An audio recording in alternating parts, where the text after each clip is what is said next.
আমার এই দাড়ি আমার রসুলের ডিজাইন, আমার মাওলার দেওয়া ডিজাইন, তোমারটার লগে তুমি তুলনা করো, আমার চাইতে তুমি বুদ্ধিমান কেমনে বুঝাই দাও আমারে। দাঁড়াও দাঁড়াও বেটা, বলো মিয়া।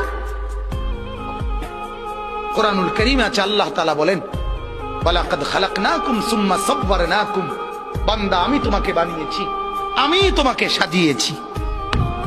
বানাইছে কে? সাজাইছে কে? এটা কোরআন। আল্লাহ বলে আমি বানিয়েছি, আমি সাজিয়েছি। আমার সাজের চাইতে উত্তম সাজ হইতে সিবগাতাল্লাহ, ওয়ামান আহসানু মিনাল্লাহি সিবগা। আল্লাহ বলেন বান্দা আমি মাওলার রঙে রঙিন হও, আমি মাওলার রঙের চাইতে উত্তম কোন রং ঢং আর হইতে পারে না।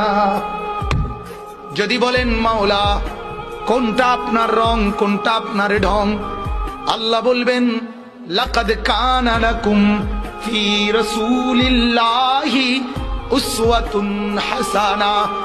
আল্লাহ বলবেন বান্দা ওই যে আমার এক বন্ধু পাঠিয়েছি, যে বন্ধুকে 63 বছর জমিনে রেখেছি, যে বন্ধুকে 23 বছর দিবানিশি তোমাদেরকে দেখিয়েছি, বন্ধুর হাসি, বন্ধুর কান্না, বন্ধুর হাঁটা, বন্ধুর চলা, বন্ধুর আহার, বন্ধুর নিদ্রা, বন্ধুর চলন, বন্ধুর বলন, বন্ধুর আচরণ, বন্ধুর উচ্চারণ, ওইগুলাই হচ্ছে আমি মাওলার রং আর ঢং।